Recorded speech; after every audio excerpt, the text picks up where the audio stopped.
So it's finally time for me to do the 2-year review of this saw that I paid way too much money for. You know, whenever you buy a tool that is probably not the right fit, but you still like it for some reason, this is it. It's like it has too much stuff going on, but it's also come in handy. I don't know how to pronounce the name.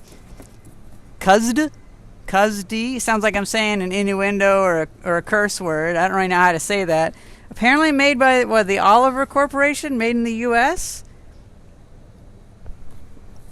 I bought it because I was in a really weird place in life 2 years ago, and I didn't have any tools out here, didn't have a workshop, didn't have anything, and I felt like, okay, I have to do something instead of being useless, because I had like a lost year while we were waiting to get our apartment, and I paid like $390 or $430 for this, and it was kind of hard to tell, like, are they still in business or are they not? I don't know, but they're still making them.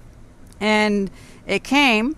I felt a little bit bad for spending the money, but I've used like almost every feature of this thing, because later on I got myself a table saw. A friend gave that to me.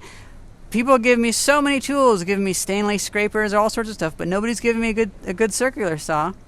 And this has done every single bit of circular sawing work I've ever needed to do. I've even made a rail for it, a track that I can put it on, and I should have grabbed that, but it's just a board that I'll put it down, and then it's set to this. And I'll probably have to make a better one. But it's funny because this is such a weird tool. I tend to buy weird tools, and I tend to like them despite the weirdness, because they have killer features that I really like. Like I just got this. It's a Bosch PBS 75 belt sander from 1991, made in Switzerland, has a European plug. Works great. It has a European plug. It came with an adapter, but it's just funny. So I figured after 2 years I should do a review of this, because it has all sorts of little weird settings, like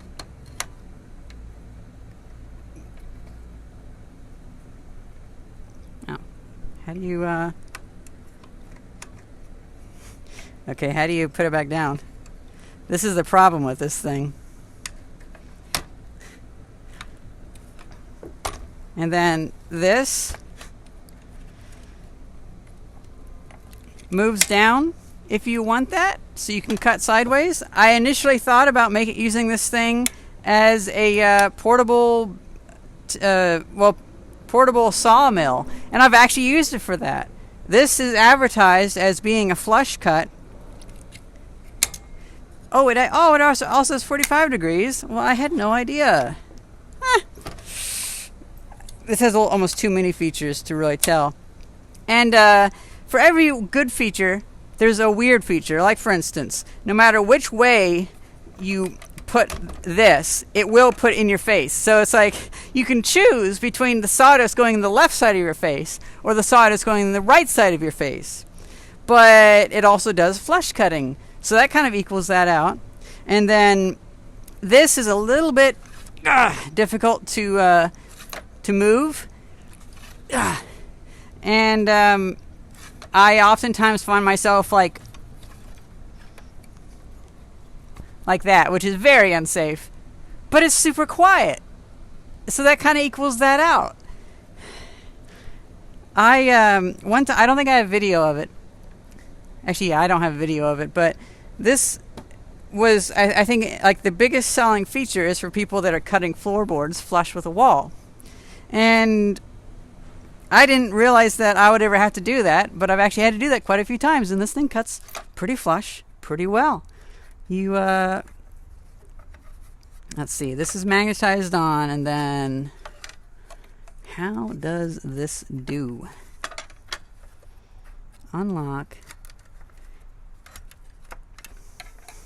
Oh, and might I add, it doesn't have any spare blades. The spare blades are just unobtainable. But it is a flush saw. This is a weird tool. It does work in place of so much of any like circular saws I could buy. I've been tempted to buy circular saws, but this one has actually worked. I've been using it in videos. It's just weird. What are some of the other weird things about this? If you like weird tools, it's probably for you.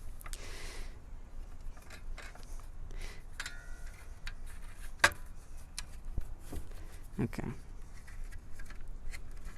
How in the world? Okay. This is why I do it. I leave it set as a regular circular saw, and I just leave it going. It does cut deeper than a regular circular saw, so that's pretty nice. Funny enough, whenever you're actually cutting thin stuff, it looks like a cat that's back on his haunches. It is so high. I do really like the handle of it. That's actually come in handy quite a few times. I have never once had to, I guess this is the thing for the blade. I've never once had to undo that. It is pretty reliable. I've cut through nails, cut through all sorts of stuff. I think there's some attachments for it, but there's like this thing that, this is the biggest issue with this. Another like dumb thing about this saw, where a $30 Harbor Freight saw technically does better. There's no sight, so you don't know where you're cutting.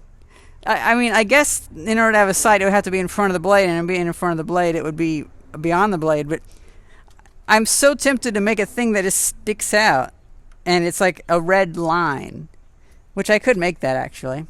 You know, I've never even looked in here. Is there, no. Looks like that's not really a thing. Oh, hey, the manual. I forgot it came with a manual. Kind of a thick manual, a lot of features. This goes through so you can follow the cut of a board. I didn't really find that useful. It just got in the way.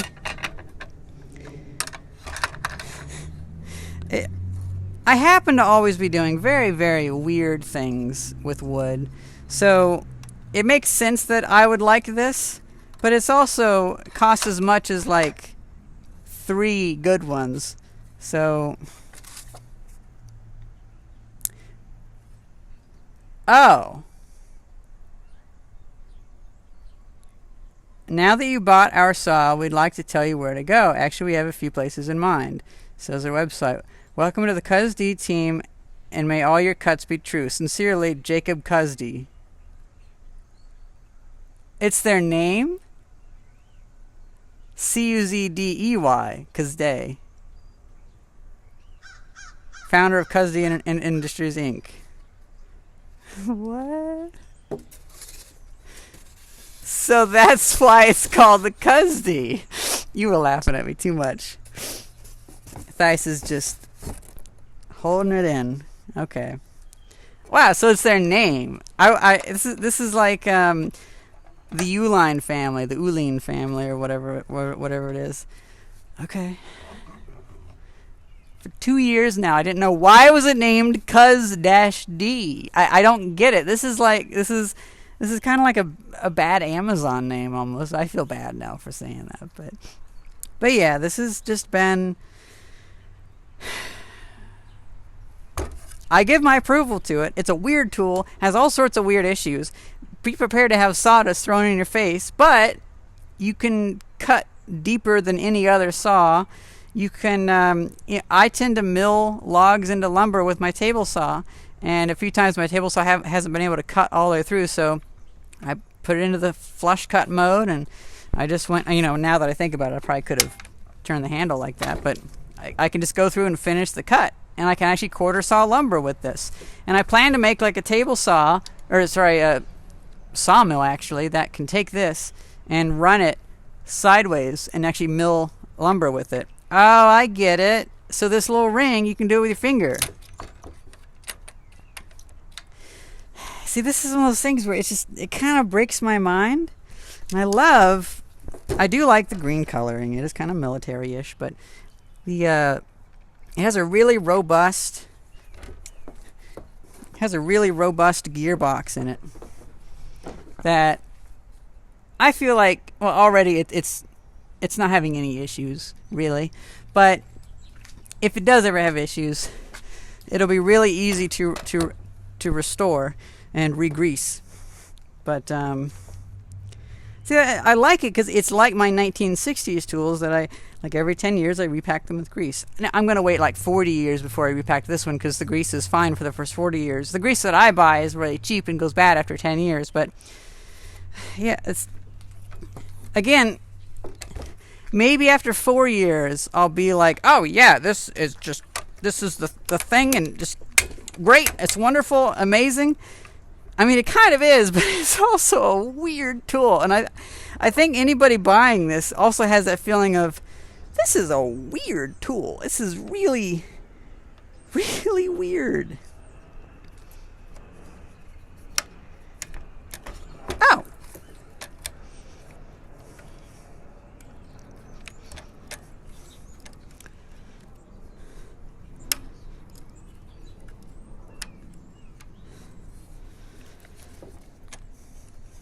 Like, why does it go this way? Is this...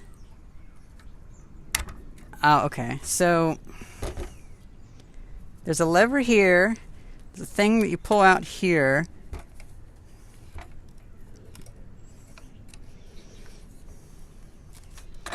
But which way does it go?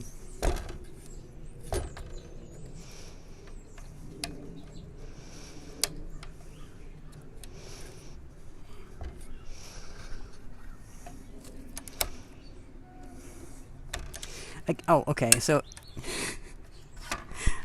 Okay, so it cuts that way, not the other way. It undercuts itself, which I don't get. I don't get that. Why does it angle that way? There's so many design decisions with this that I don't understand. I use this often, but it is so strange.